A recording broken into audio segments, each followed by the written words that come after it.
Good morning. Good morning. Good to see you on this chilly morning. We have kind of catapulted into winter a little bit, haven't we, over the last few days? So thank you for choosing to spend some time with us this morning. We are grateful to have Linda and Joel with us this morning. Let's thank them for joining us. Great music. And as anyone here for the first time, I don't think so today. You all know the ropes around here. Good to have you here. I always like to mention a couple of announcements up front.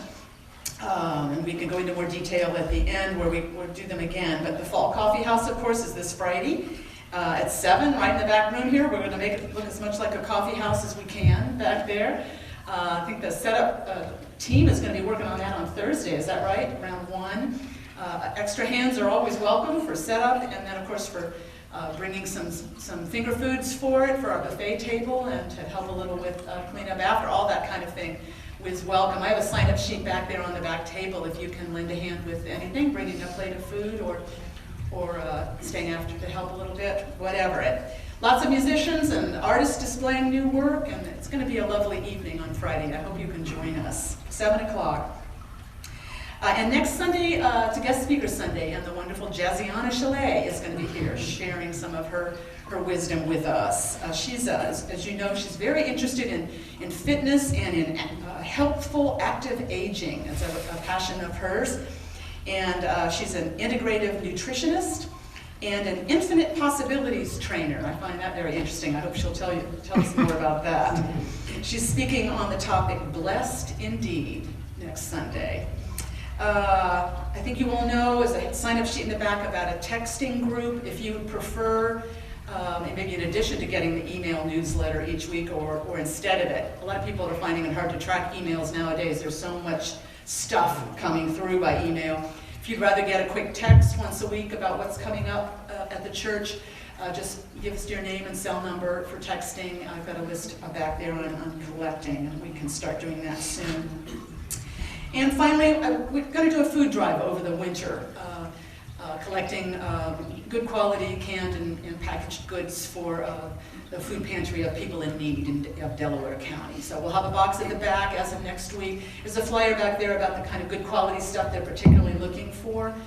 So if you have some good things like that, or want to pick up a couple extras the next time at the grocery store, we'll be doing that over the winter and getting them to the People in Need warehouse.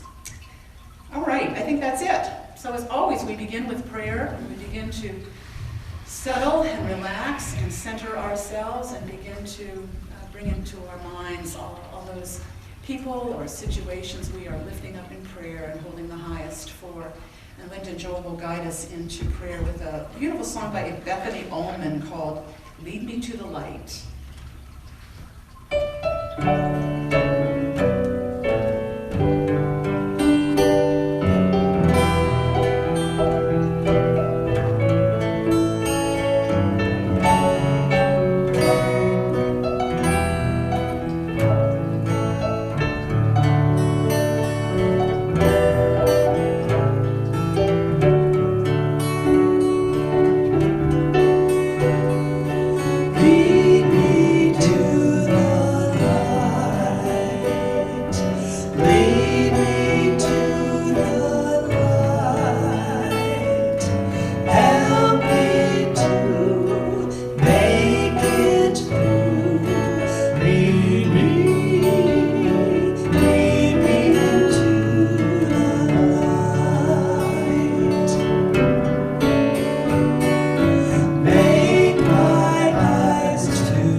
Lead me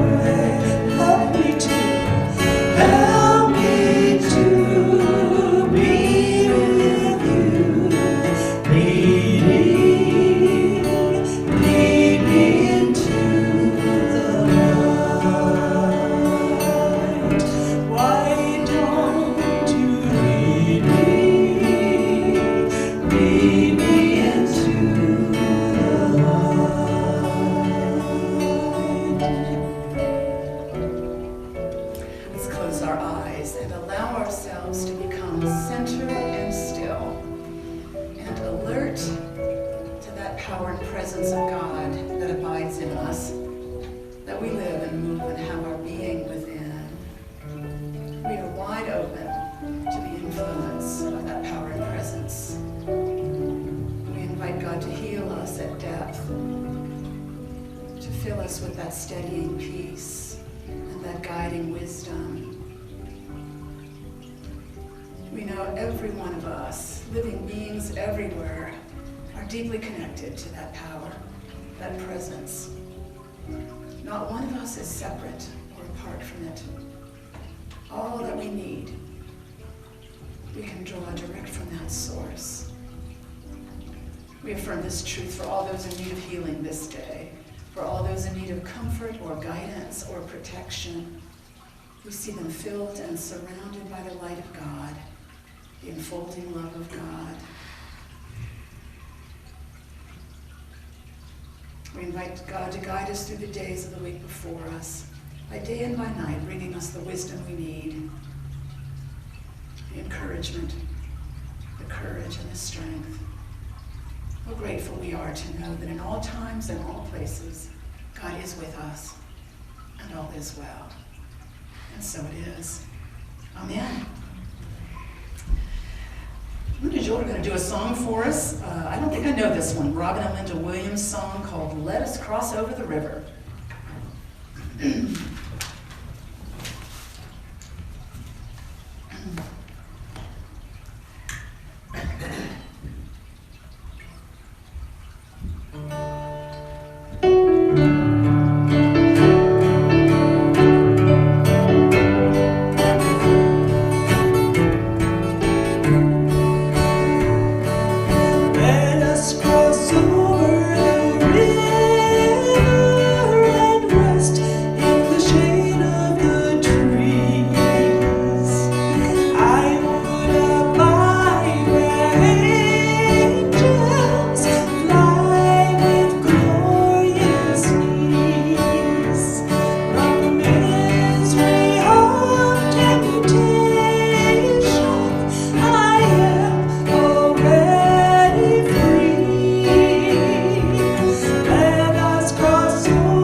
help introduce me to a lot of new songs as we go along. That's a sweet one. Thank you. All right. My title today is How We Show Up, and it kind of draws on some research having to do with the brain and new things we're learning about the brain. So I was looking for brain humor today, because I like to have a little connection between the humor. So I thought these were kind of funny. These are just sayings from people, comments about the mysteries of the brain. The human brain is amazing. It functions 24/7 from the moment of our birth and only stops when we take a test or talk to someone attractive. I like that one.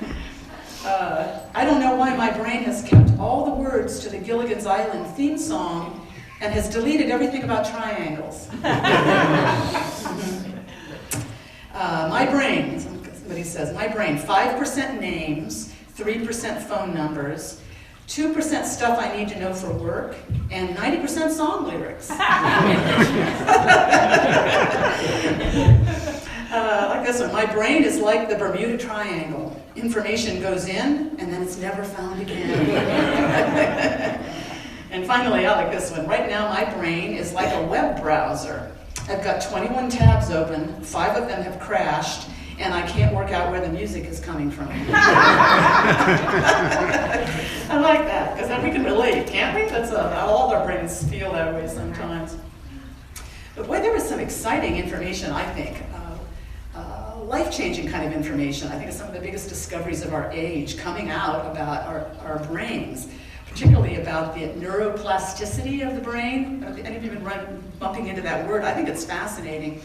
It's a kind of a new use of the word plastic, different from what we're used to. You know, we think of plastic as kind of artificial or something, but plastic in this sense means very malleable, transformable, always growing. And new discoveries about the neuroplasticity, you know, the nerve cell, the cells and so on in the brain, they're very malleable. They're always growing and developing, actually throughout our life cycle. You know, people used to believe, well, the brain is kind of fully developed at like 18 to 20 years old, it's done. That's not, in fact, true. Neuroscientists are discovering no. In fact, this growing, learning, changing brain is going on all the time throughout our lives. It never stops. I think that's fascinating. And if we can harness the power of that, become aware of that, and harness the power of that neuroplasticity for learning good stuff, for learning greater loving kindness practices and healthful practices and wholeness practices, what a transformation that can involve for us throughout our lives. There's a neuroscientist by the name of Richard Davidson. I read an interview with him, and he's an expert on neuroplasticity of the brain. And he's developed a body of research for use in education with kids, you know, kind of based on what we're learning now about the brain to cultivate kindness, greater kindness. He calls it a kindness curriculum. And it's really drawing on this new research into the brain and how it's always growing. And some of these kind of important discoveries that are in there is that, for one thing, we've always had this notion too that our thoughts and emotions are kind of separate things. In fact, brain research is showing no, they're all very much interwoven in the brain. And so, for instance, if a child has some kind of a trauma that's felt emotionally, it'll feed right into how well they'll do cognitively in terms of learning. And the reverse is true too. It's always interwoven, interconnected thoughts and feelings in our brains. And a child exposed regularly to kindness learns better. Everything crosses over boundaries. There aren't any divisions between sections of our brain that way. The other thing they're teaching about kindness, and this built into this curriculum that this neuroscientist has developed, is that kindness, we have a propensity for kindness. It's built into us, and we learn it kind of like language. We learn our language as kids. We don't have to study it out of books. We learn it by absorption, kind of by osmosis, because people around us are using the language, speaking English, and we glean it, we absorb it. He says it's the same thing with kindness. If people around us are practicing kindness, children learn kindness. We absorb it, kind of like osmosis. Remember that old science word? You know, we kind of soak it up. This becomes part of our language. This becomes how we live. This becomes how we expect others to present themselves as well, how we show up. And how others show up around us changes our brains. I think that's one of the most exciting things about this neuroplasticity idea is we're changing each other's brains all the time by how we show up. Parents change their children's brains by how they show up with them. Not so much with what they say. There's this wonderful Jewish Buddhist teacher, Sylvia Burstein. She says, your children really aren't listening to what you say. They're actually just watching what you do. How you show up. Do you show up with kindness, patience, understanding, wisdom? That's what's most important. That's what will be absorbed and taken in and become part of the language, the way of operating in the world that children learn. This is what David says about kindness. It's like language. He says, if we're in a context where people are doing kindness around us, we will osmotically absorb it by osmosis, and it will be nurtured. We need a lot of that. We need as much of that as we can get. So I think that's very exciting, and this can be going on throughout our lifetimes. Davidson insists we are changing each other's brains all the time by how we show up. Parents change their children's brains by how they show up. Are they demonstrating kindness? Are their children witnessing kindness and patience so that that's nurtured in them and it becomes part of who they are?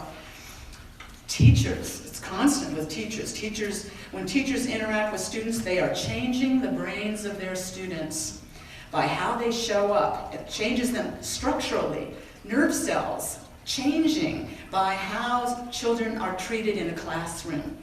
Teachers have a tremendous power because it's a sort of sustained reaction. Davidson said it isn't just certain individuals, it's any relationship which is kind of regular, frequent, will change the brains of those you're interacting with by how you show up.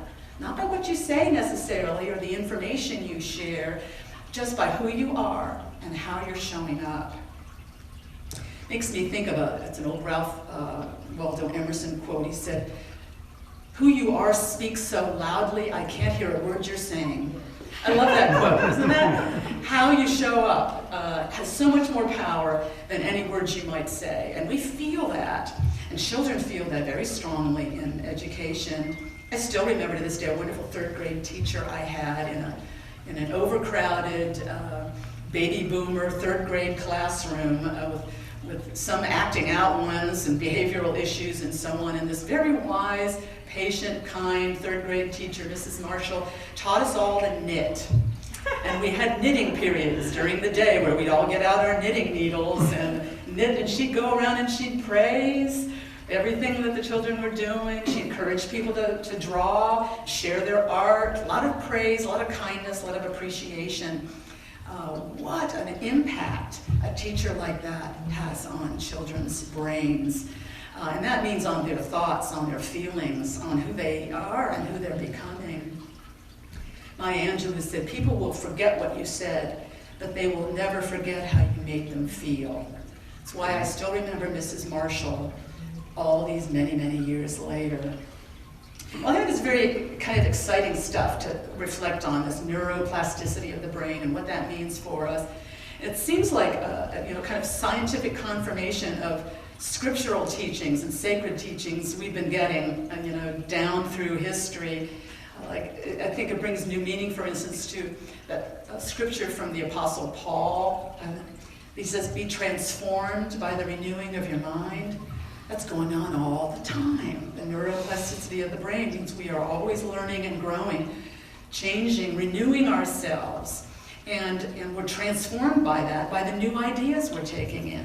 That's where transformation comes from. Where are your thoughts going? What are you dwelling on? What new nourishment are you taking in? What are the people around you sharing with you? How they're showing up with you, and you're internalizing that. It's a constant process of transformation going on in our minds by what we're taking in. And the scriptures in the Bible, and the gospel accounts of the ministry of Jesus of Nazareth, story after story about people's brains being changed by this master teacher and way shower. Thinking particularly of his disciples and how they were utterly transformed from his influence, how he showed up in the world among them and gathered them together, and what he shared, and how he was, the loving kindness that flowed through him, the relationship with God that he had that was so close. He was channeling that love energy everywhere he went. His only commandment was about spreading loving kindness. Love God with your whole heart, soul, mind, and your neighbor as yourself. It was all about how you're going to show up. Show up as love. Show up as love, and that will change people. That will change people. Love one another as I have loved you, he said. The disciples were utterly transformed. Their brains were changed through contact with Jesus. His radical, inclusive, healing, all-embracing love utterly transformed those disciples, so that by the time, after a few years of being around Jesus, with Jesus, and how he influenced him, with how he showed up, they were healers themselves. He sent them out into the world, said he gave them authority to heal disease and sickness. Freely you have received, freely give. Don't worry about what you say. The Spirit of God will be giving it to you. We'll give you what's yours to say, speaking through you. They were completely transformed by their contact with this master teacher, way shower, this power and presence, this energy that flowed through Jesus. It utterly changed the brains of those around him. People were healed and transformed by that presence. Seems to me this is something that's happening now. It's happening all the time. And we've all had it in our lives. We've all been transformed by how others have shown up with us, by what we've taken in. We're doing it all the time with how we're showing up with others around us. It changes people's brains every day. It changes our brains. And it goes on throughout our lifetime. It's not a limited thing. We don't level off at some time in early adulthood. We've learned all the main stuff we need to learn. Our brains aren't growing anymore. Turns out scientists say that is not true. They're growing all the time. In all our lives. I think that's kind of fascinating to reflect on. It's sort of like learning a language. We're always absorbing it all the time. And I think it's important to kind of take note. It can go either way. Davidson talks about this neuroplasticity thing. It's neutral. It's a capacity of our minds that we can be renewed. We can be transformed by what we're taking in. So what we're taking in, it's pretty important to decide what that's going to be. Because if we give ourselves a constant dose of negativity, of misery, of anger, of things that are not nurturing those higher parts of us, those more peaceful parts of us, the way we want to live more of the time, we're working against ourselves. And we work with that a lot in Unity. Would you agree? This is kind of core stuff we teach, that we need to be careful about what we're feeding our minds and hearts, what we're taking in. And so we make choices about what kind of communities we want to be a part of, about how other people that are showing up, how they're showing up with us. Do we want to be exposed to a lot of anger and judgment, or do we want to be surrounded by people who are manifesting and demonstrating the kind of things we want to cultivate within ourselves? I vote for that last one. How about you? And how do we want to show up with our loved ones and our friends and in our community? Because we're doing that too. How we show up is transformative for those around us. And we've all experienced this in our lives. If we had a discussion after church, we could talk about the people in our lives who had a tremendous impact on us because of the way they showed up. Like my third grade teacher. But I was thinking about in my own life, probably one of the most important ones for me was my mother. Some of you might be reflecting on a parent or a teacher or some mentor you had. When I was a toddler, very young, my mother founded church. She founded church. It was a tough time in her life, a difficult marriage. 3 kids needing a lot of attention, very few resources, money was tough, and she had grown up in a very strict religious environment. There was readings from the Old Testament every night before bed. She went to bed scared of a vengeful, judging God that could just very easily condemn her to hell and eternal hellfire. That's kind of the God she grew up on. So when she, in her adulthood, young married woman with kids and financial troubles and challenges, she didn't have much to meet the challenges of that moment. Was she being punished? Was she being judged? Had she sinned in some way? What was it? She was struggling, and she needed guidance. And God will find us when that happens. Some friend of hers said, "I found a new church. Why don't you come with me?" And she'd never heard of this church before. It was called the Progressive New Thought Temple. Sounded very unusual. It's now Unity of Cincinnati. And that's the church she found when I was preschool age, toddler, and it changed her brain. It changed her brain.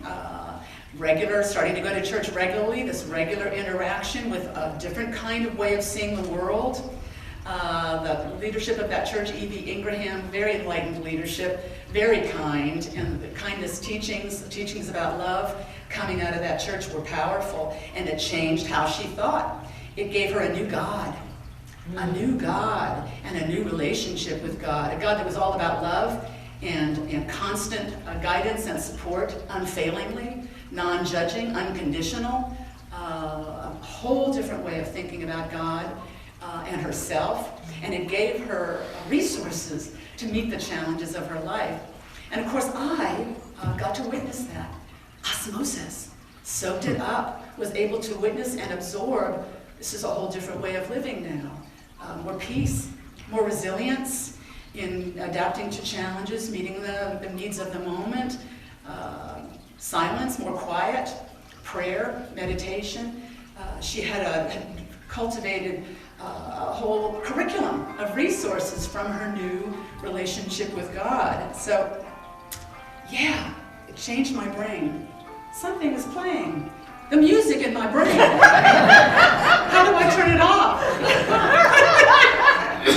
There is something playing up here. I don't know what that is, but it wasn't just me, was it? I think we all heard it. We heard nothing. That's so funny. So it changes our brains, as we show up with others in kindness, in patience, in peace. As we feed ourselves that and dine on that and nourish ourselves with that, it becomes who we are, like learning a new language. We show up differently. And then that blesses others in tremendous ways because it changes their brains. And it's an ongoing process. And we're in it together because nobody is doing this alone. We are in this together and meant to support one another's growth. To help each other be transformed by the renewing of our minds with powerful, nurturing new ideas about how to live in peace and loving kindness upon this earth.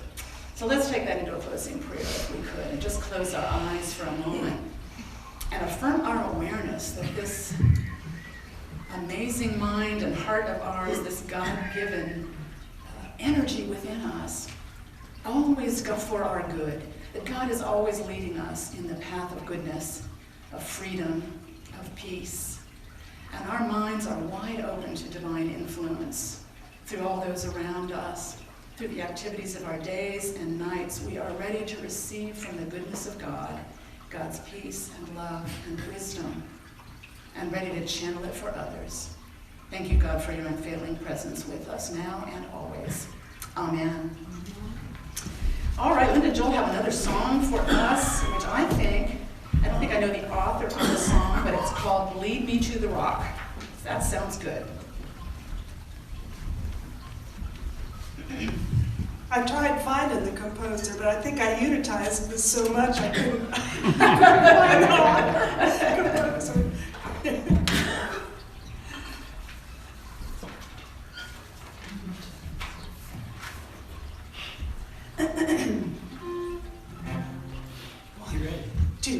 One, two, three, four.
is the rock of inspiration, sure and firm foundation.